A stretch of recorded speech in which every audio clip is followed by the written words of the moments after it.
Good morning everyone. कैसे हो आप सब? आई होप आप सब अच्छे होंगे और अपनी तैयारी में लगे होंगे। दोस्तों, आज हम बात करने वाले हैं राजस्थान एग्रीकल्चर सुपरवाइजर को लेकर, जिसमें एनिमल हस्बेंड्री जो पोर्शन है उसको कंप्लीट करेंगे और ये सेशन का ये फर्स्ट वीडियो है। और इसी तरह आपको डेली एक लेक्चर प्रोवाइड कराया जाएगा। अभी हमारे पास 3 मंथ बचा हुआ है। इस 3 मंथ में हम एनिमल हस्बेंड्री को बहुत अच्छे से करेंगे और कंप्लीट करेंगे, और इसके साथ साथ एमसीक्यू सेशन भी कर लेंगे। यानी कि अगर आप सिलेबस के अकॉर्डिंग देखेंगे तो 60 नंबर आपको सिर्फ एनिमल हस्बेंड्री से मिलने वाला है।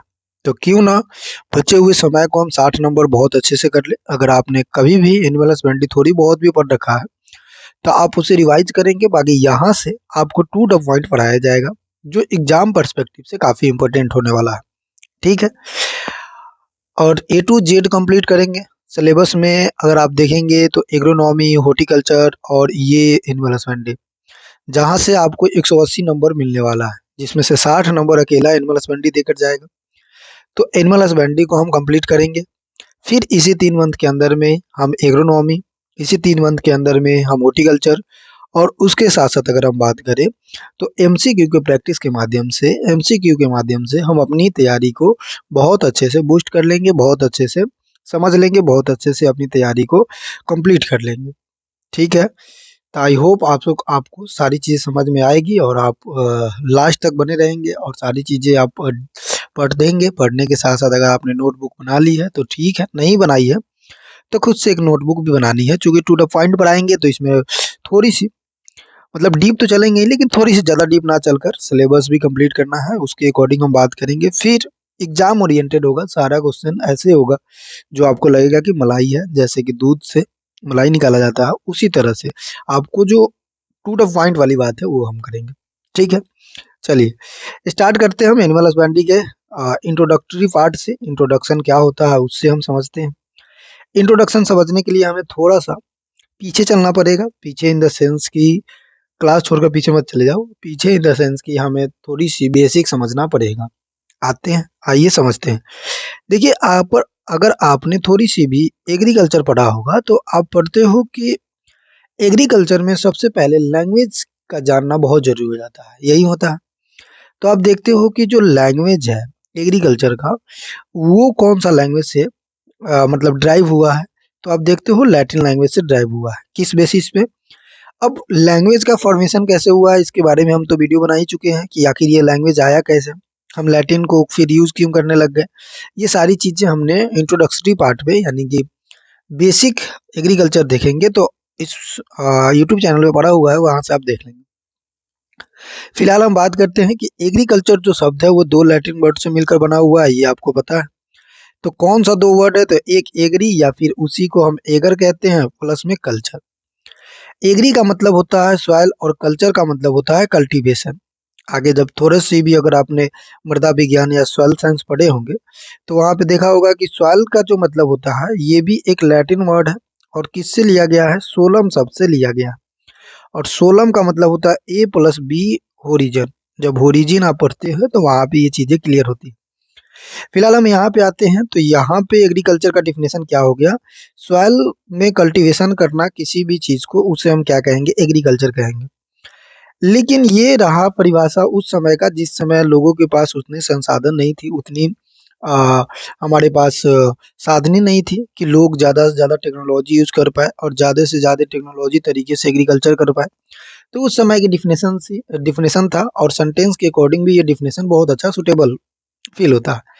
अच्छे से समझ में आता है कि अच्छा, एग्रीकल्चर का मतलब ये होता है कि सॉइल में कल्टीवेशन करना एग्रीकल्चर कहलाता है। लेकिन अब बात ये आ जाती है, जैसे जैसे समय बदलता है, वैसे वैसे इन्वायरमेंट बदलती है, वैसे वैसे हम कह सकते हैं कि चीज़ें बदलती रहती है। तो अगर मान लो कोई भी चीज़ अगर हम सॉइल में नहीं कर रहे हैं तो ये एग्रीकल्चर नहीं होगा, according to this definition. Definition के अनुसार अगर हम बात करें तो कोई भी चीज़ सॉइल में कर रहे हैं उसका मतलब ये नहीं होगा कि वो एग्रीकल्चर है, मतलब सॉइल में नहीं करेंगे तो। डिफिनेशन के अकॉर्डिंग यही है, लेकिन ऐसा नहीं है। अब हम जो है मॉडर्न तरीके में हमने एग्रीकल्चर में एनिमल्स भी पालना स्टार्ट कर दिया है। हमने सॉइललेस फार्मिंग, जिसे हम मॉडर्न एग्रीकल्चर कहते हैं, वो भी करना स्टार्ट कर दिए। तब हम ऐसा नहीं कह सकते हैं कि जो एग्रीकल्चर है वो सिर्फ सॉइल में cultivation of crop he agriculture कहलाएगा, ऐसा हम नहीं कह सकते हैं। ठीक है, देखो ये एग्रीकल्चर के बारे में थोड़ा सा इसलिए बता रहे हैं ताकि आपको कंसेप्ट क्लियर हो गए और चीज़ें समझ में आए कि अच्छा ऐसे पैटर्न होती है पढ़ने की। ठीक है, रटने से एग्जाम नहीं निकलता है आज के डेट में, तो थोड़ा सा हमें सब्जेक्टिव की तरफ और ज़्यादा थ्योरी की तरफ और ज़्यादा फैक्ट की तरफ बढ़ना पड़ेगा। तो हमने देखा कि एग्रीकल्चर जो है वो सॉइल में कल्टीवेशन है, मतलब cultivation of soil is known as agriculture. लेकिन आज के दौर पे देखोगे मॉडर्न एग्रीकल्चर, तो चीज़ें बदल गई है। तो मॉडर्न एग्रीकल्चर में सर परिभाषा क्या होगा? तो मॉडर्न एग्रीकल्चर में परिभाषा ये होगा कि जो हमारा एग्रीकल्चर है अकॉर्डिंग टू मॉडर्न, उसमें हम तीन चीज़ों को बहुत अच्छे से पढ़ते हैं। तीन चीज़ें, एक क्रॉप प्रोडक्शन, एक हमारे पास हो जाता है सॉइललेस फार्मिंग, एक हमारे पास हो जाता है क्या, एक हमारे पास हो जाता है एनिमल हस्बेंड्री। एनिमल हस्बेंड्री, ये तीन सब्जेक्ट हमारा हो जाता है मेन जो एग्रीकल्चर में। अब आपके मन में आएगा सर हमने तो बहुत सब्जेक्ट पढ़ा है, हमने तो बहुत सब्जेक्ट पढ़ा है लेकिन आपने तीन ही सब्जेक्ट पे क्यों खत्म कर दिया? तो ये मेन जो फैक्टर है ये तीन ही सब्जेक्ट है। अब इस पे होने वाले और सारी क्रियाएं क्या कहलाती है हमारे पास? कह सकते हैं कि हम ऐसा कह सकते हैं कि हम क्या करते हैं, सॉइललेस फार्मिंग, मतलब इसके अदर मतलब अलग ब्रांच बना सकते हो। जैसे कि मैं थोड़ा सा एग्जांपल देकर आपको बताता हूँ, परेशान नहीं होना है, एनिमल हस्बेंड्री के पास ही चलेंगे, लेकिन थोड़ा सा पहले एक बैकग्राउंड सेट कर लेते हैं 5-10 मिनट में। जैसे मान लो हमने कहा आपसे कि क्रॉप प्रोडक्शन किया जाता है, क्रॉप प्रोडक्शन। अब क्रॉप प्रोडक्शन भी है ना, ये दो प्रकार के होते हैं क्रॉप प्रोडक्शन। एक तो होता है फील्ड क्रॉप, ठीक है, एक होता है गार्डन क्रॉप। कौन सा क्रॉप? एक होता है गार्डन क्रॉप। अब जो क्रॉप आपने फील्ड में लगाई ना, जो भी क्रॉप अगर आपने फील्ड में लगा, चलिए जो क्रॉप आपने फील्ड में लगाई उसे आपने कह दिया फील्ड क्रॉप। अब फील्ड क्रॉप में क्या क्या एग्जांपल आ जाएंगे? तो फील्ड क्रॉप में आपके सीरियल्स आ जाएंगे, आपके पल्सेस आ जाएंगे, आपके वाइल्ड सीड क्रॉप आ जाएंगे जो लेग्यूमिनेसी फैमिली से है। उसके बाद अगर हम बात करें तो फोडर क्रॉप आ जाएंगे, उसके बाद फोरेज क्रॉप आ जाएंगे, उसके बाद कैश क्रॉप आ जाएगा, उसके बाद अगर हम बात करें और तो कमर्शियल क्रॉप आ जाएगा, उसके बाद प्लांटेशन क्रॉप आ जाएगा, स्पाइसिस आ जाएगा। ये सब क्या है हमारे पास? तो ये सब फील्ड क्रॉप है। ठीक है, जो बेसिक नीड है हमारी, मेजर जो नीड है ये है।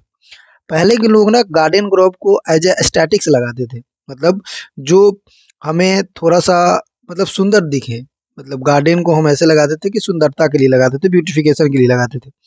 लेकिन जैसे-जैसे लोगों को पता चला कि जो हम खाना खाते हैं, उसमें बेसिक चीज़ें न्यूट्रिएंट तो है ही हैं, लेकिन उसके साथ-साथ हमें मेजर न्यूट्रिएंट के साथ-साथ माइनर न्यूट्रिएंट भी अपटेक करना ज़रूरी रहता है, जैसे कि विटामिन्स हो गया, मिनरल्स हो गया, उसके साथ-साथ कुछ पीजीआर हो गया। ये सारी चीज़ें हमें कहाँ से मिलेगा? तो फ्रूट वगैरह से मिलेगा।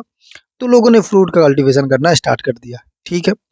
तो गार्डन क्रॉप में अगर आप देखेंगे तो वहाँ पे भी अलग-अलग ब्रांच होता है, जिसे फ्रूट के बारे में पढ़ते हैं तो पोमोलॉजी कह देते हैं। उसके बाद अगर हम बात करें तो सब्जी के बारे में पढ़ते हैं उसे ओलेरीकल्चर कह देते हैं। उसके बाद स्पाइसेस उसी में भी पढ़ लेते हैं। उसके बाद अगर हम बात करें तो एरोमेटिक प्लांट पढ़ लेते हैं। उसके बाद अगर हम बात करें तो अ, हम कह सकते हैं कि जो हमारे पास एरोमेटिक प्लांट है, कमर्शियली प्लांट है, फ्लावर है यानी कि फ्लोरिकल्चर है, ये सारा चीज़ें पोस्ट हार्वेस्ट ये सब हम किसमें देखते हैं? हॉर्टिकल्चर क्रॉप में देखते हैं। ठीक है? ये तो रही बात कि 2 ब्रांचेज़ यहाँ से क्लियर हो गई। तो आपको 2 ब्रांचेज़ क्लियर हो गई होगी। एक तो एग्रोनॉमी क्लियर हो गई, एक आपने देखा हॉर्टिकल्चर क्लियर हो गई होगी। ठीक है? अब और ब्रांचेज़ बता देते हैं। मान लो आप फील्ड क्रॉप लगाओगे, तो फील्ड क्रॉप कहाँ लगाओगे? एक तो अपना ब्रांच सॉइललेस फार्मिंग है उसे हटा देते हैं, तो सॉइल पे ही लगाओगे, मृदा पे ही लगाओगे। तो सॉइल साइंस मतलब सॉइल के बारे में पढ़ेंगे तो सॉइल भी हमारा एक ब्रांच हो गया। ठीक है? उसके बाद अगर आप बात करोगे तो देखोगे कि मान लो कोई भी क्रॉप हमने लगाया, चाहे वो हॉर्टिकल्चर क्रॉप हो, चाहे वो फील्ड क्रॉप हो, तो उसपे किसी न किसी प्रकार से मतलब एक क्रॉप को संघर्ष करने के लिए, एक क्रॉप को अपने ग्रोथ करने के लिए बहुत सी चीज़ों से लड़ना पड़ता है। जैसे उसे कीट से लड़ना पड़ता है। तो मान लो कीट से जो लड़ गया, इंसेक्ट से लड़ गया, तो उस इंसेक्ट के बारे में पढ़ोगे कि कौन-कौन से इंसेक्ट से लड़ा है, उसे एंटोमोलॉजी आपने ब्रांच दे दिया। मान लो यहाँ पे कोई पैथोजन आकर लग गया, पैथोजन लग गया, डिजीज़ लग गया, तो इसके बारे में पढ़ोगे, इसके रोकथाम के बारे में पढ़ोगे, तो आप उसे एक ब्रांच बना दोगे प्लांट पैथोलॉजी। तो प्लांट पैथोलॉजी इसी का ब्रांच है, तो ये भी एक ब्रांच हो गया। अभी तक 5-6 ब्रांच हो गई। उसके बाद ये जो प्लांट है ग्रोथ करने के लिए कुछ खरपतवार से भी अपना संघर्ष करती है। तो खरपतवार के पढ़ने के लिए हम वीड साइंस का इस्तेमाल करते हैं। किसका इस्तेमाल करते हैं? वीड साइंस का। तो एक ब्रांच ये भी होगी। क्रॉप प्रोडक्शन जब हम करते हैं तो क्रॉप प्रोडक्शन पे या फिर हम कह सकते हैं फ्रूट प्रोडक्शन पे कुछ एक्स्ट्रा क्रॉप को हम आसानी से ग्रो किया जा सकता है। जैसे आप पढ़ते हो लैग कल्चर, ये कहाँ होता है? किसी न किसी प्लांट पे ही, किसी न किसी क्रॉप पे ही होता है। जैसे कि सेरीकल्चर, ये कहाँ होता है? किसी न किसी प्लांट पे, किसी न किसी क्रॉप पे ही होता है। तो ये भी दो हमारा क्या हो गया? ब्रांच हो गया एग्रीकल्चर का। तो इस तरह से तमाम ब्रांचेज बन जाती है एग्रीकल्चर में। और हमारा 17 से 18 ब्रांचेज होती है एग्रीकल्चर की, मेजर माइनर दोनों मिला दे तो। लेकिन अगर आपसे पूछे कि मेजर ब्रांचेज, पूछेगा तो नहीं ऐसे, लेकिन आपको पता होनी चाहिए कि जो मेजर ब्रांचेज है। अच्छा, इससे हमने मेजर क्यों कहा? देखो, मेजर इसलिए कहा क्योंकि एग्रीकल्चर सारा आधारित इसी पे है। पहले इसको आपको समझना पड़ेगा। दूसरा, एग्जाम पॉइंट ऑफ व्यू से इसी को समझना पड़ेगा। तीसरा, अगर हम कह सके तो चैप्टर वाइज भी यही ज़्यादा है, इसलिए हम कहते हैं कि ये मेजर है, बाकी कोई इसका दूसरा रोल है नहीं। मेजर अगर आप देखोगे ना, तो हमारे पास जो क्रॉप प्रोडक्शन था यानी कि एग्रोनॉमी, हमारे पास हॉर्टिकल्चर जो गार्डन क्रॉप था हॉर्टिकल्चर, उसके बाद अगर देखोगे आप तो जो इंसेक्ट इस पे लग रहा है इंटोमोलॉजी, इसमें जो पैथोजन लग रहा है पैथोलॉजी, सॉइल साइंस जिस सॉइल पे हम ग्रो करेंगे वो सॉइल साइंस हो जाएगा। उसके बाद ये सारी चीज़ें माइनर हो गए, मतलब मेजर हो गए। और माइनर सब्जेक्ट में जैसे कि sericulture, lac culture, animal husbandry, animal husbandry भी मेजर में आता है, एनिमल हस्बेंड्री। माइनर में हो जाएंगे फॉरेस्ट्री, उसके बाद सेरिकल्चर, लैकल्चर, एपीकल्चर। उसके बाद अगर आप देखोगे गौर से, अगर आप देखोगे तो एक्सटेंशन हो जाएगा, उसके साथ साथ इकोनॉमिक्स हो जाएगा। ये सब माइनर हो गया, ये सब मेजर हो गया। तो इतना हमारे पास क्या होते हैं?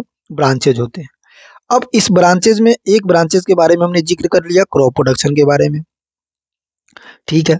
अब हम जिक्र कर लेते हैं सॉइललेस फार्मिंग। सॉइललेस फार्मिंग का मतलब होता है कि जब भी आप कल्टीवेशन करते हो, जब भी आप कल्टीवेशन करते हो उसमें सॉइल का यूज नहीं करोगे। यानी कि कोई भी आप क्रॉप प्रोडक्शन करो, फ्रूट प्रोडक्शन करो, आप कोई भी चीज़ें करो, लेकिन विदाउट सॉइल अगर आप कर लेते हो तो उसे हम कह देते हैं क्या?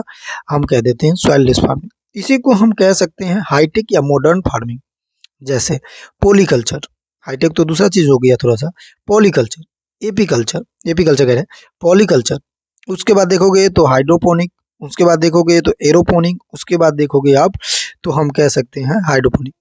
हाइड्रोपोनिक मतलब हम वाटर में किसी प्रकार के क्रॉप प्रोडक्शन कर रहे हैं, पोनिक मतलब होता है लेबर, मेहनत करना, उसमें ग्रो करना। तो ये सारी चीजें हो जाएगी क्या? Soilless farming. तो ये आप सॉइललेस फार्मिंग भी समझ गए। तीसरा जो इम्पोर्टेंट ब्रांच है हमारे पास वो मेन है एनिमल हस्बेंड्री, जो हमारा क्लास रहने वाला है। और एनिमल हस्बेंड्री के बारे में हम डिटेल से समझेंगे। अच्छा, इससे पहले थोड़ा सा आपको बता दें कि लैंग्वेज अगर आपको याद रखना है तो आप कैसे याद रखेंगे उसको समझ लेंगे। देखो, जिसके लास्ट में कल्चर आता हो, क्या आता हो? कल्चर आता हो, वो लैटिन शब्द से होगा। दूसरी, सर कुछ ऐसे भी शब्द है जिसके लास्ट में कल्चर नहीं है, तो फिर उसको कैसे याद रखेंगे? तो देखो, ये कहीं लिखा हुआ नहीं है, हमने खुद से क्रिएट किया, खुद से इमेजिन किया कि कोई भी एरिया जो लार्ज एरिया पे हो, मोस्ट ऑफ द जो लार्ज एरिया पे आपको लगे कि ये बहुत बड़ी संख्या में हो सकती है, आपको लगे कि बहुत बड़ी एरिया में हो सकता है। जैसे कि सॉइल, सॉइल तो छोटा है नहीं, ऐसा है नहीं कि अपने पास ही सॉइल है। तो सॉइल एक बड़ी एरिया में है तो इसे हम क्या कह देंगे? लैटिन वर्ड कह देंगे, ठीक है। इस तरह से अगर आप देखोगे पेस्ट, पेस्ट का मतलब होता है कि any organism to related, irritate to any organism. तो ये दूसरे ऑर्गेनिज्म को जो रिलेट करता है उसे पेस्ट कहते हैं, ठीक है। तो पेस्ट भी हमारा क्या हो जाएगा? लैटिन वर्ड हो जाएगा। इस तरह से अब हम आते हैं अपने ब्रांच में। अच्छा, इसमें दो एक्सेप्शन है, जो हमने ट्रिक बताया उसमें दो एक्सेप्शन है। सारे जिसके लास्ट में कल्चर लगा हो वो लैटिन से होगा, कोई लार्ज एरिया होगा वो भी लैटिन से होगा। लेकिन आपको पता है कि एक्सेप्शन इज एवरीवेयर, अपवाद हर जगह होते हैं। जैसे कि पहला अपवाद क्या है, इसको समझेंगे बहुत अच्छे से। पहला अपवाद ये है कि लैग कल्चर, और उसके बाद हम कह सकते हैं सिट्री कल्चर। ये जो हमारा होता है, ये दोनों जो शब्द है, जैसे लैग जो शब्द है ये संस्कृत का है, सिट्री जो शब्द है ये हमारे पास ग्रीक का है, और लैग कल्चर तो हमारा लैटिन होगा। तो ये संस्कृत प्लस लैटिन हो गया। ये हमारा क्या हो गया? सिट्री, मतलब सिट्री एक तो ग्रीक का है और एक लैटिन का है, तो ग्रीक और लैटिन दोनों का हो गया। तो ये एक्सेप्शन है। उसी तरह से जिसके भी लास्ट में लॉजी लगा हो उसको हम क्या समझ लेंगे? जिसके भी लास्ट में लॉजी लगा हो या फिर नोमी लगा हो उसे हम कहते हैं कि ये ग्रीक वर्ड से लिया होगा, ग्रीक भाषा से लिया गया होगा। इसमें भी दो एक्सेप्शन है, क्योंकि एक्सेप्शन इज द एवरीवेयर, अपवाद हर जगह होते हैं। इसमें से पोमोलॉजी, पोमोलॉजी जो शब्द है ये ग्रीक और लैटिन दोनों से है।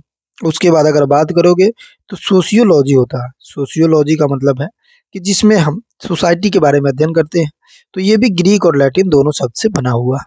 तो ये हमारा लैंग्वेज भी थोड़ा बहुत बता दिया हमने, ब्रांचेज भी थोड़ी बहुत अध्ययन कर लिया हमने। अच्छा, ऐसा भी नहीं है कि सिर्फ लैटिन और ग्रीक की भाषा होता है, कुछ और भाषा होता है। जैसे कि हम कह सकते हैं फ्रेंच लैंग्वेज से भी कुछ लिया गया है, जैसे ट्रक गार्डनिंग क्या है, फ्रेंच लैंग्वेज से लिया गया। ओल्ड इंग्लिश, पहले जब ये लैटिन ग्रीक नहीं बना हुआ था, मतलब एक लैंग्वेज हम इधर उधर से नहीं लेते थे, तो पहले ओल्ड इंग्लिश बोलते थे। तो ओल्ड इंग्लिश जिसे हम एंग्लो सेक्शन भी कहते हैं, तो इससे हम क्या लेते थे, लिए थे, तो वीट साइंस यानी कि वीट जो पढ़ रहे हैं वो। उसके बाद हम कह सकते हैं टीलेज, ये सब कैसा शब्द है, तो एंग्लो सेक्शन का वर्ड है। उसके बाद अरेबिक, अरेबिक या अरेबिक कह सकते हैं, तो अरेबियन और अरेबिक शब्द जो है उससे हम क्या लिए हैं, तो जो मानसून है वो हमने लिया। उसके बाद अगर आप देखोगे तो रबी, खरीफ और जायद जो है वो भी हमारा अरेबिक शब्द है। संस्कृत, संस्कृत जो शब्द है वो इंडिया का लैंग्वेज था, वो इंडिया का भाषा था। और इसमें भी हमने जो कृषि, ऐसे तो हिंदी के बहुत सारे शब्द संस्कृत से लिया गया है, लेकिन एग्रीकल्चर की जो कृषि है, देखो एग्रीकल्चर तो आप लैटिन से कह दी, लेकिन उसमें जो कृषि है वो संस्कृत शब्द से लिया गया है। किससे लिया गया है, संस्कृत शब्द से लिया गया है। बाकी यही हमारा ब्रांचेस और चीजें हो गई। ये तो हमने शॉर्ट्स में, यानी कि अगर आप देखोगे तो 16 मिनट में सारी चीजें डिस्क्राइब कर दी, लेकिन इसका वीडियो पड़ा हुआ है हमारे चैनल पे, वहाँ पे हमने डीपली से समझा था कि किस तरह लैंग्वेज फॉर्मेशन हुई, कहाँ से आया ये लैटिन, कैसे बना, फिर हमने क्यों यूज किया, फिर उसके साथ साथ इवेल्युएशन ऑफ एग्रीकल्चर कैसे हुआ, ये सारी चीजें हमने किया। ठीक है, 15 मिनट में हमने सारी चीजें डिस्कशन कर ली। देखो उस चीज को समझने के लिए इस चीज का समझना बहुत जरूरी है। किस चीज को, तो एग्रीकल्चर को समझना और एनिमल हस्बेंड्री को पढ़ने के लिए। ठीक है, अब हम आते हैं अपने ब्रांचेस पे, अब हम आते हैं अपने जो मेन टॉपिक है उस पे। देखिए, हम लोग को पढ़ना है एनिमल हस्बेंड्री, जो कि ब्रांचेस ऑफ एग्रीकल्चर है। ये आपको जानते हैं, इतना परिभाषा लिखाने की कोई जरूरत नहीं है। अब अगर यहाँ पे भी लैंग्वेज देखोगे, क्योंकि लैंग्वेज ही हमारा एक दूसरे को कनेक्ट किया जा सकता है। जैसे मान लो अगर हम दूसरे स्टेट से हैं, अब दूसरे स्टेट में जा रहे हो या हमारे स्टेट में आ रहे हो, आपकी उस स्टेट की लैंग्वेज नहीं पता है, तो कोई एक बीच का लैंग्वेज होगा जो आपको भी आता होगा, हमको भी आता होगा, जैसे हिंदी। मान लो ये क्लासेस राजस्थान के लिए है, लेकिन आप राजस्थान में अलग अलग भाषा बोली जाती है, बागड़ी बोली जाती है।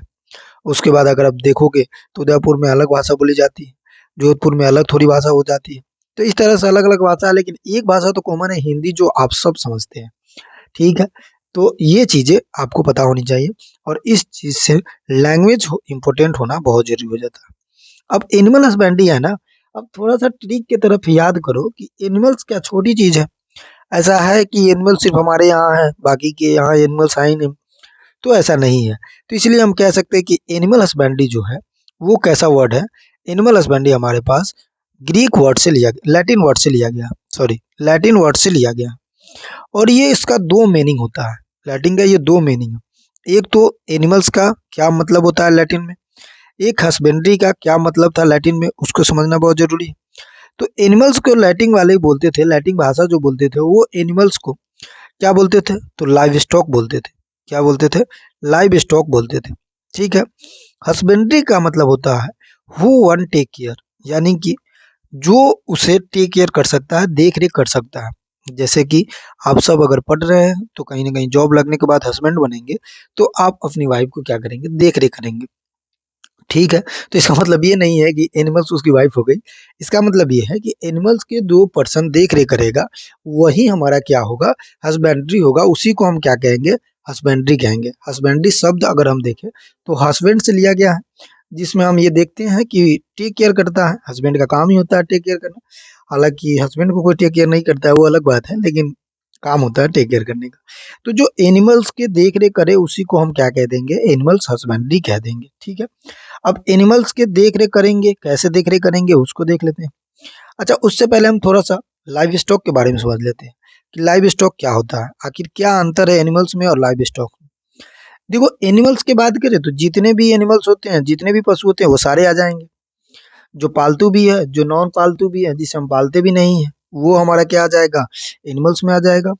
लेकिन उसमें भी ऐसा एनिमल्स जिसको हम डोमेस्टिकेट करते हैं, जिसको हम पालते हैं, किसके लिए, इकोनॉमिकल पर्पस के लिए, क्योंकि मनुष्य एक ऐसा प्रजाति है जो बिना फायदा के कोई चीज करता ही नहीं है। तो एनिमल्स, हालांकि बहुत लोग ऐसे हैं जो एनिमल्स को सिर्फ अपने एस्थेटिक्स के लिए रखते हैं, कुछ मतलब कह सकते हैं कि इंटरटेनमेंट पर्पस के लिए रखते हैं। जैसे कैट हो गया, कैट तो कोई प्रोडक्शन देता नहीं है, लेकिन बहुत लोग इसे पालते हैं इंटरटेनमेंट पर्पस के लिए। ठीक है, ठीक है। अब लाइव स्टॉक का मतलब होता है, इसमें जो होता है all domestic animals, all domestic animals. अब जितने भी एनिमल्स है उसमें से जिसको हम पाला जा सकता है, डोमेस्टिकेट किया जा सकता है, उसी को हम कहते हैं लाइव स्टॉक। और लाइव स्टॉक का मतलब ये भी होता है कि डोमेस्टिक एनिमल्स का रेयरिंग करना किसके पर्पज से, इकोनॉमिकल पर्पज से, जो हमें प्रोडक्शन दे, उसे हम क्या कह सकते हैं, लाइव स्टॉक कह सकते हैं, मतलब लाइव स्टॉक कहते हैं। जैसे मान लो कि आपने काऊ यानी कि कैटल्स को पाला, तो कैटल से आपको दो चीजें मिलेंगी, एक प्रोडक्शन मिलेगा, मतलब मिल्क मिलेगा। दूसरा अगर आप बात करोगे तो कुछ एग्रीकल्चर प्रैक्टिस में भी आप यूज कर सकते हो मेल वाले पार्ट को। तो ये हो गया हमारे पास, मतलब इकोनॉमिकल हो गया, मिल्क मिला तो हमारा इकोनॉमिक जनरेट हुआ, उससे जीडीपी में कंट्रीब्यूशन हुआ, उस देश का आर्थिक स्थिति इंप्रूवमेंट हुआ।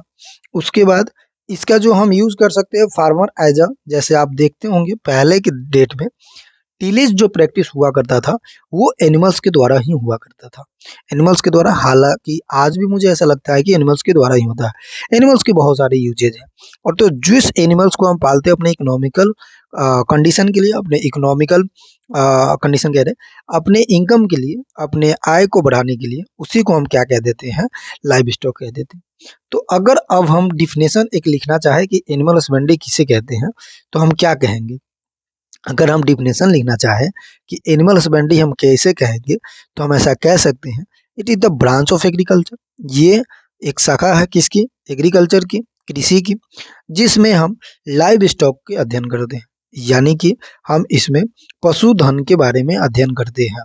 पशुधन के बारे में क्यों अध्ययन करते हैं, क्योंकि इससे हमें प्रॉफिट होता है। तो हम एक सटीक उदाहरण और सटीक एग्जाम्पल लिख सकते हैं। तो उस सटीक एग्जाम्पल को लिखने के लिए हम ऐसा भी लिख सकते हैं कि पशुपालन जो है, हिंदी में लिख देते हैं पहले, पशुपालन पालन के प्रबंधन की एक ऐसी विज्ञान विज्ञान जिसमें उनके आवास उनके आवास वो जहाँ रहते हैं, प्रजनन प्रजनन, उसके साथ साथ स्वास्थ्य, उसके हेल्थ, और उसके साथ साथ अगर हम बात करें तो उसके राशन मैनेजमेंट को देखते हुए हम अधिक से अधिक प्रोडक्शन लेने के लिए जो हम एनिमल्स को रेयर करते हैं, उसी को हम क्या कह देते हैं, एनिमल हस्बेंड्री कह देते हैं। इंग्लिश वाले क्या लिखेंगे, इंग्लिश वाले लिखेंगे, it is the branch of agriculture in which deals, it is a branch of agriculture in which deals about management of animals, उसमें भी कौन, live stock, like ration management, like health management, like breeding management, ये सारी management करते हैं। For the purpose of more income is known as animal husbandry. ये हमारा हो जाएगा एनिमल हस्बेंड्री। ठीक है। अब इसमें आपने कहा कि डोमेस्टिक एनिमल्स, तो कौन कौन ऐसे एनिमल्स है जिसको हम डोमेस्टिकेट करते हैं, जिसको एनिमल हस्बेंड्री में ज़्यादा इंपॉर्टेंस देते हैं। तो सबसे पहले हमारे पास काऊ, जिसे हम कैटल्स कहते हैं। उसके बाद बुफैलो आ जाता है, बॉस इंडिकस। उसके बाद अगर हम बात करें तो इसमें गोट आ जाएगा। उसके बाद अगर हम बात करें तो सीप आ जाएगा। उसके बाद अगर हम बात करें तो कैमल आ जाएगा, ऊँट जिसे कहते हैं। उसके बाद अगर आप बात करते हो तो इसमें पीग आ जाएगा, जिसे हम सुअर कहते हैं या स्वाइन कहते हैं। उसके बाद अगर आप बात करोगे तो इसमें क्या आ जाएगा, इसमें आपके पास सीप आ जाएगा। अच्छा, सीप लिख चुके हैं, सीप आ जाएगा। उसके बाद अगर आप बात करोगे तो इसमें पीक, तो ये सारी चीजें हमारा क्या, हॉर्स भी आ जाएगा। ठीक है। तो ये जो एनिमल्स है, ये हमारा कैसा एनिमल्स है, डोमेस्टिक एनिमल्स है, जिसको हम रेयर करते हैं किसके लिए। अच्छा, इसमें पोल्ट्री भी ऐड कर सकते हैं, पोल्ट्री भी आएगा, कैमल हो ही चुका है। तो इसको हम क्या करते हैं, इसको हम पालते हैं, रेयरिंग करते हैं, किसके लिए? इकोनॉमिकल पर्पस के लिए, और इससे हमें आय जनरेट होता है जो जीडीपी में भी हेल्प करता है। तो ये हमारा कहलाता है लाइव स्टॉक। ठीक है। अब कुछ एनिमल्स ऐसे भी होते हैं जिसको हम खुद से डोमेस्टिकेट नहीं करते हैं, लेकिन हम ऐसा कह सकते हैं कि उसको बांध कर रखते हैं, एक मतलब कह सकते हैं कि शोभा बढ़ाने के लिए, इनकम जनरेट करने के लिए। जैसे आप लोग चिड़ियाघर कभी गए होंगे, जिसे हम जू हाउस बोल देते हैं। तो जू में आप कभी गए होंगे तो वहाँ पे देखा होगा कि बहुत ऐसे वाइल्ड वैरायटी है, जंगली वैरायटी है जो एनिमल्स के है, उसको रखा जा रहा है, पाला नहीं जा रहा है, बस रखा जा रहा है इसी तरह से। अच्छा ठीक है, उसको हम कह सकते हैं कि पाला जा रहा है। तो वो भी हमारा क्या है, इनकम का सोर्स ही है, लेकिन वो लाइव स्टॉक नहीं होगा। लाइव स्टॉक का मतलब है जिसको हम डोमेस्टिकेट करते हैं, जिसको हम पालते हैं, तो ये हमारा क्या कहलाता है, लाइव स्टॉक कहलाता है। तो ये हमने एनिमल हस्बेंड्री का डेफिनेशन, उसकी ब्रांचेस को भी समझ लिया बहुत अच्छे से। ठीक है। अब हम थोड़ा सा आगे चले, इसी में थोड़ा सा हम कहाँ चले, आगे चले, तो हम यहाँ पे पाते हैं क्या, एक मिनट, थोड़ा सा आगे चले तो हमारे पास जो टोटल एनिमल्स है उसके बारे में थोड़ा सा समझ लेते हैं कि कौन कौन से हमारे पास टोटल एनिमल्स है। जैसे कि हमने लाइव स्टॉक बोला था, लेकिन उसमें भी कौन कौन से एनिमल्स है और कितना है। ठीक है। इसलिए इसके लिए ना थोड़ा सा पहले हम समझते हैं कि टोटल एनिमल्स हमारे पास कितना है। देखो, जैसे हमने बात किया कि डोमेस्टिक एनिमल्स, तो हमको ये भी पता होना चाहिए कि आखिर कितने डोमेस्टिकेट एनिमल्स हैं, कितने हम एनिमल्स को रेयर करते हैं। तो उसमें हम देखते हैं कि 2019 के अकॉर्डिंग की अगर हम बात करें, किसके अकॉर्डिंग, 2019 के अकॉर्डिंग की बात करें, तो ये हमारे पास 20वीं एनिमल सेंसस था, जिन्होंने बताया कि 535 मिलियन हमारे पास एनिमल्स हैं। कितने एनिमल्स हैं? 535 मिलियन हमारे पास एनिमल्स अवेलेबल है। 535 मिलियन हमारे पास अवेलेबल है। अच्छा, ये एनिमल सेंसस क्या होता है? जैसे जो मतलब हम लोग का सेंसस होता है, यानी कि पॉपुलेशन सेंसस होता है, उसी तरह से ह्यूमन पॉपुलेशन सेंसस होता है, उसी तरह से एनिमल पॉपुलेशन सेंसस होता है। पता करना होता है कि एनिमल्स आखिर है कितना, उस एनिमल्स में कैटल्स कितना है, बुफैलो कितना है, सीप कितना है। इससे हमें पता लगता है कि एनिमल्स कितना प्रोडक्शन हमें दे रहा है, एनिमल्स जीडीपी में कितना कंट्रीब्यूशन कर रहा है। ये सारी चीजें हमें कहाँ से पता लगता है? तो एनिमल्स के सेंसस से लगता है। सबसे पहला जो सेंसस है एनिमल्स का, वो कब हुआ था? तो सबसे पहला सेंसस की अगर हम बात करें तो वो 1920 के करीब में हुआ था। पहला सेंसस की बात है। ठीक है, कब हुआ था? 1920 के करीब में हुआ था। और दूसरी सेंसस की बात करेंगे, यानी कि फर्स्ट इंडिपेंडेंस की बात करोगे, तो 1952 में हुआ था। ठीक है। लेकिन 2019 में जो हुआ था, वो फर्स्ट डिजिटल एनिमल सेंसस है। तीनों चीज आप अंतर याद रखना। पहला सेंसस 1920 में, पहला सेंसस आफ्टर इंडिपेंडेंस, आजादी के बाद 1952 में, पहला डिजिटल, जहां लोगों के घर पे गए बिना हम डिजिटली चेक कर लिया, हमने पता लगा लिया वो कि कौन सा है, तो 2019 में हमने पहला डिजिटल सेंसस किया था। इसके अकॉर्डिंग हमारे पास टोटल एनिमल्स कितना है? 535 है। अभी जो एनिमल सेंसस जो है वो वर्ल्ड में 10 साल पे होता है, इंडिया में 5 साल पे होता है। तो अभी 5 साल तो 24 में आ जाना चाहिए, लेकिन अभी हुआ नहीं है, बीच में कोरोना वगैरह आ गया था, इसकी वजह से। तो ये जब भी होगा ये आपको बता दिया जाएगा। चलिए, अब हम बात कर लेते हैं कि हमारे पास कौन कौन से एनिमल्स हैं और नंबर ऑफ पॉपुलेशन उसका कितना है। सबसे पहले कैटल्स की पॉपुलेशन सबसे ज़्यादा है, 192.52 मिलियन है। कितना है? 192.52 मिलियन है। वहीं अगर बात करेंगे किस स्टेट में है, तो वे वेस्ट बंगाल में है। अच्छा, यहाँ से क्वेश्चन आता है कि जो देसी एनिमल्स है उसका परसेंटेज और उसका पॉपुलेशन सबसे ज़्यादा कहाँ पे है? देसी एनिमल्स की बात किया जा रहा है, देसी एनिमल्स में भी देसी कैटल्स, तो वो मध्य प्रदेश में है, लेकिन ओवरऑल कैटल्स सबसे ज़्यादा कहाँ पे है? वेस्ट बंगाल में है। उसके बाद देखोगे तो गोट का दूसरा स्थान है, 1900 गोट का कितना है? दूसरा स्थान है, यानी कि बकरी का, जो कितना है हमारे पास? 148 मिलियन है। और राजस्थान में बकरी सबसे ज़्यादा होते हैं। तो आपको ये भी याद रखना है, राजस्थान की एग्जाम देने जा रहे हो तो राजस्थान में कौन कौन सी एनिमल सबसे ज़्यादा है। तो राजस्थान में याद रखेंगे कैमल, उसके बाद याद रखेंगे हॉर्स, और उसके साथ साथ आप याद रख लेंगे क्या? डोकी। ये एनिमल्स जो होता है राजस्थान में ज़्यादा होता है, यानी कि डोमिनेट। चलिए, तो हमने पहले देखा कैटल्स 192 मिलियन है। उसके बाद अगर हम बात करें गोट, 148 मिलियन, 88 पॉइंट है, जो राजस्थान में ज़्यादा है। बुफैलो जो उत्तर प्रदेश में ज़्यादा है, 109 मिलियन है। सीप की बात करोगे तो 74.26 मिलियन है, जो तेलंगाना में सीप ज़्यादा होता है। सीप मतलब हम कह सकते हैं जो भेड़ होता है, भेड़िया। पिग की अगर हम बात करें तो ये हम कह सकते हैं कि पिग जो है वो 9.06 मिलियन है, जो असम में सबसे ज़्यादा, असम में भी गुवाहाटी में सबसे ज़्यादा है।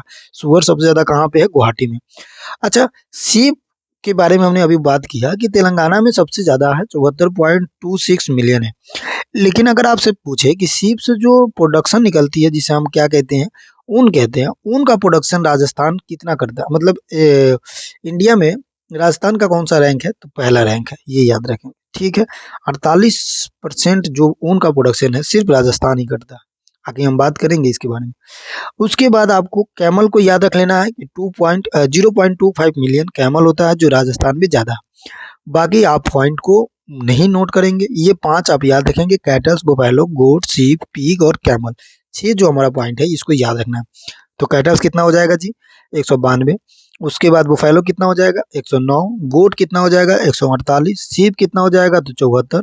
पीग कितना हो जाएगा? तो 9.06 मिलियन हो जाएगा। कैटल सबसे ज़्यादा वेस्ट बंगाल में है। बुफैलो की बात करें उत्तर प्रदेश में, गोट की बात करें राजस्थान में, सीप की बात करें तेलंगाना।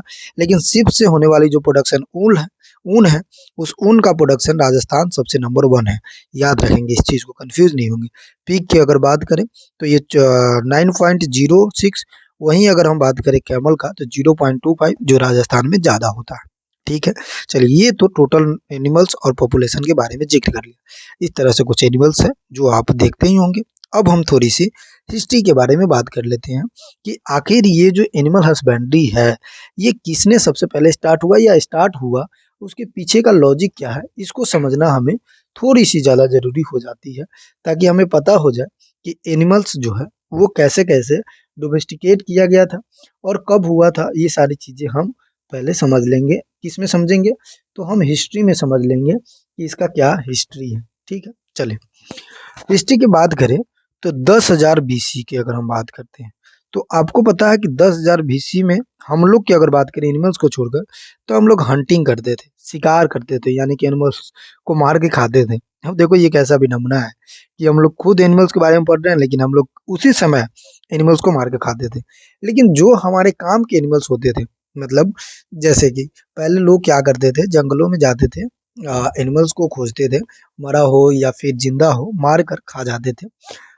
उसे कभी जलाया भी नहीं। बाद में उनको पता चला कि जले हुए मांस थोड़ा सा और टेस्टी होता है, तो उसने जला के खाना स्टार्ट किया। लेकिन पहले शुरू शुरू में कच्चा मांस ही खाना स्टार्ट करते थे।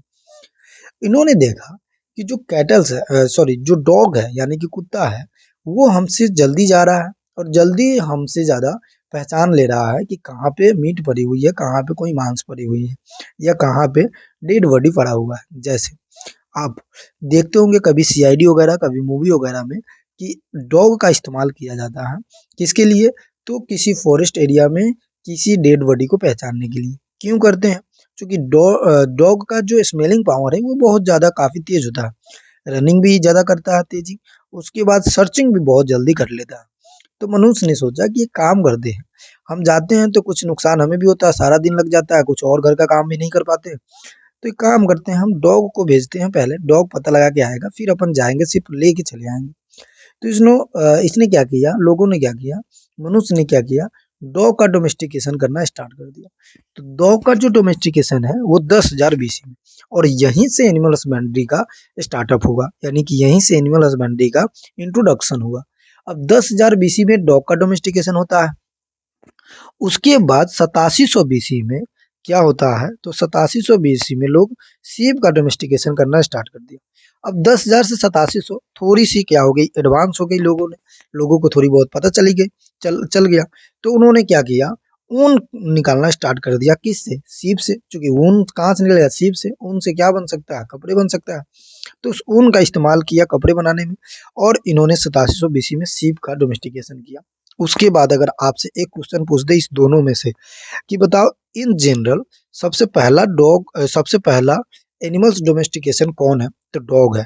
लेकिन एग्रीकल्चर पर्सपेक्टिव से, पहला एग्रीकल्चर पर्सपेक्टिव से अगर पूछे कि पहला एनिमल्स कौन है जिसका डोमेस्टिकेशन किया गया था फॉर एग्रीकल्चर पर्पस, तो हम कहेंगे सीप है। इस दोनों में थोड़ा सा याद रखेंगे, चीजें लॉजिकली भी है, एग्जाम पर्सपेक्टिव से भी काफी इंपॉर्टेंट है। ठीक है, ये चीजें याद रहेंगी।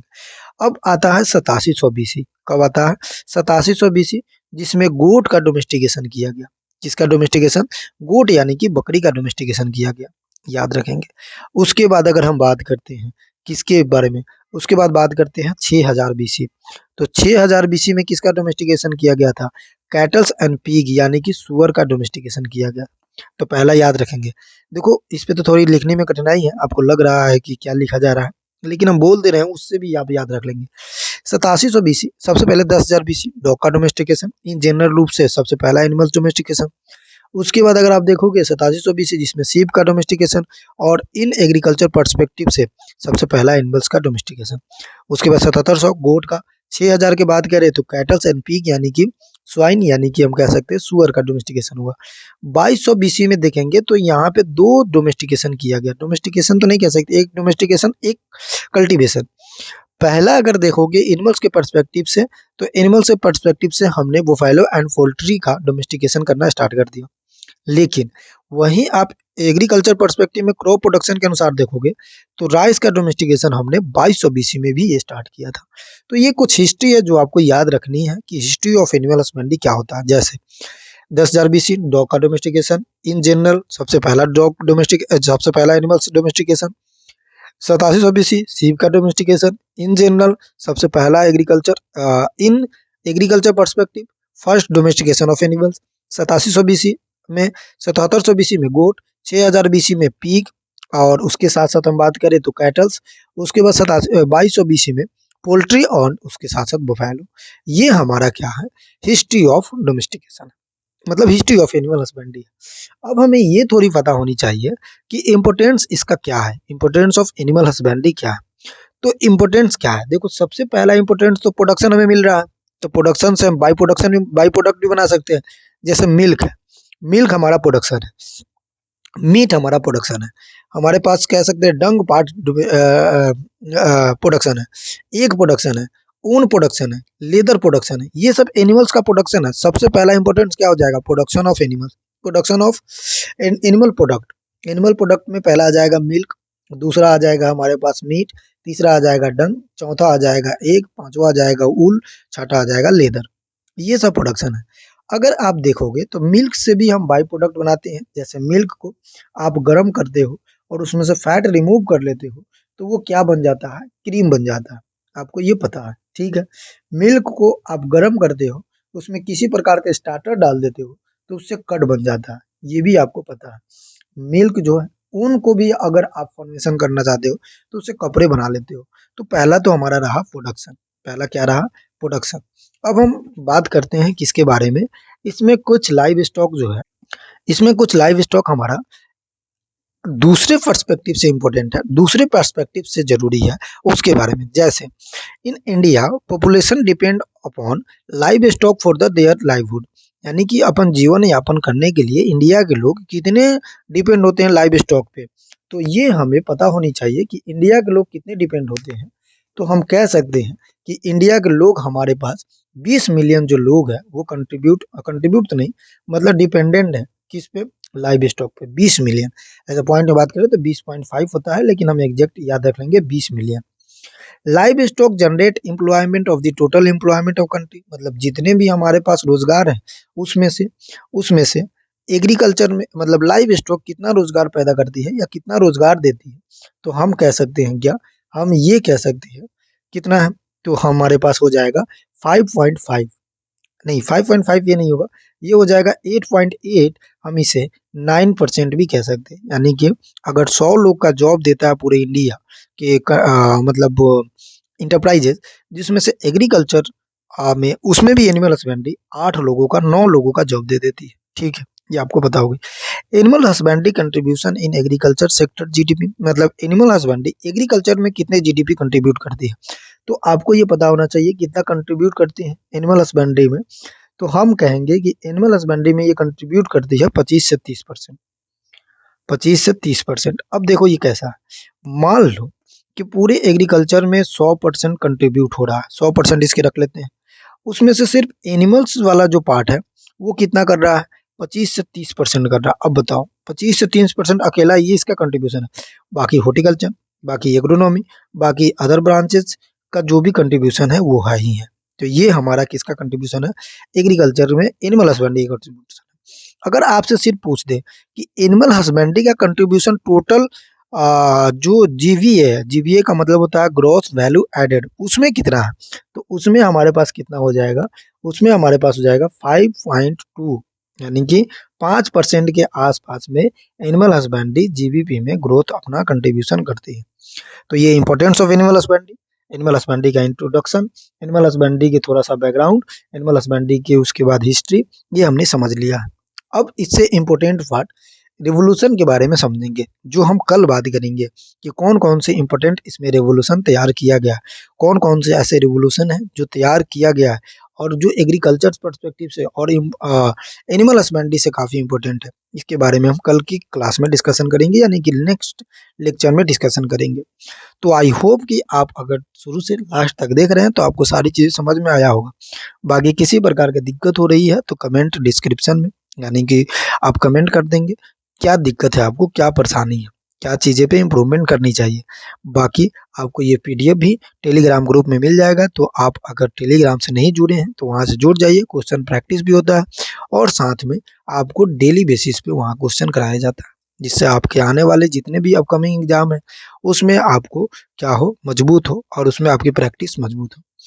ठीक है, तो मिलते हैं नेक्स्ट लेक्चर में, जब तक ले पढ़ते रहिएगा, मस्त रहिएगा और उसके साथ साथ रिवीजन और प्रैक्टिस जितना करना है कीजिए, क्योंकि एग्जाम का समय बहुत नज़दीक आ चुका है। कब समय निकल जाएगा आपको पता भी नहीं चलेगा। तो आप सब ये चीज़ें को ध्यान में रखकर पढ़ते रहिएगा। मिलते हैं नेक्स्ट सेशन में, धन्यवाद।